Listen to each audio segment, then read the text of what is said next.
We begin with breaking news in the marathon bombings trial. The lawyers have all been called back to the courtroom for a question from the jurors. Good afternoon. Thank you for being with us. I'm Catherine Hauser. And I'm Chris McKinnon. This is the first full day of deliberations for the jurors. They got the case late yesterday afternoon. Our Nicole Jacobs is live outside federal court with the very latest. Nicole?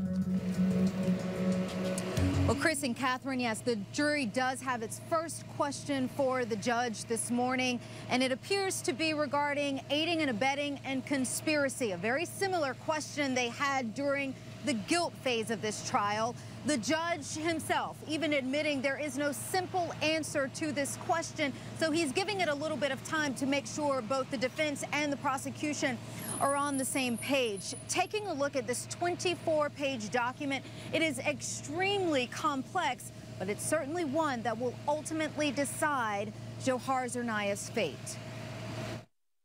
Nearly 4 hours behind closed doors, mulling over a 24-page document that in the end will outline the convicted marathon bomber's fate. 17 total counts that require a unanimous or not unanimous marking for Dzhokhar Tsarnaev.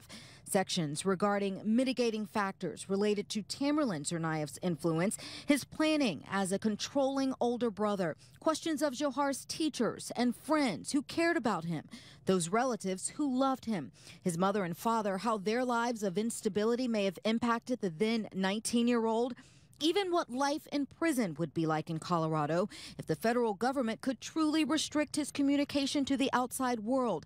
But it does not truly come down to the wire until page 21, when the jury will read and answer if the aggravating factors outweigh all others. Only then indicating death penalty for all counts, death penalty for some counts, unanimous decision for life in prison, unable to reach unanimity for death or life in prison.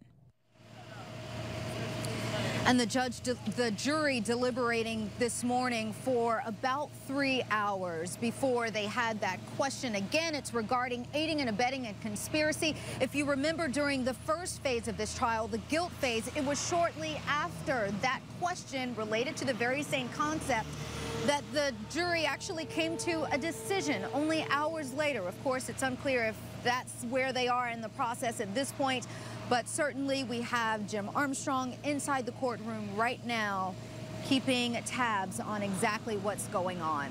That's the very latest from Boston this afternoon. Nicole Jacobs, WBZ News. Nicole, thank you very much. And as Nicole just mentioned, our Jim Armstrong has been inside the courtroom since day one. He will continue to give us live Twitter updates on this case. And when the sentence is announced, we will bring it to you right here live on WBZ.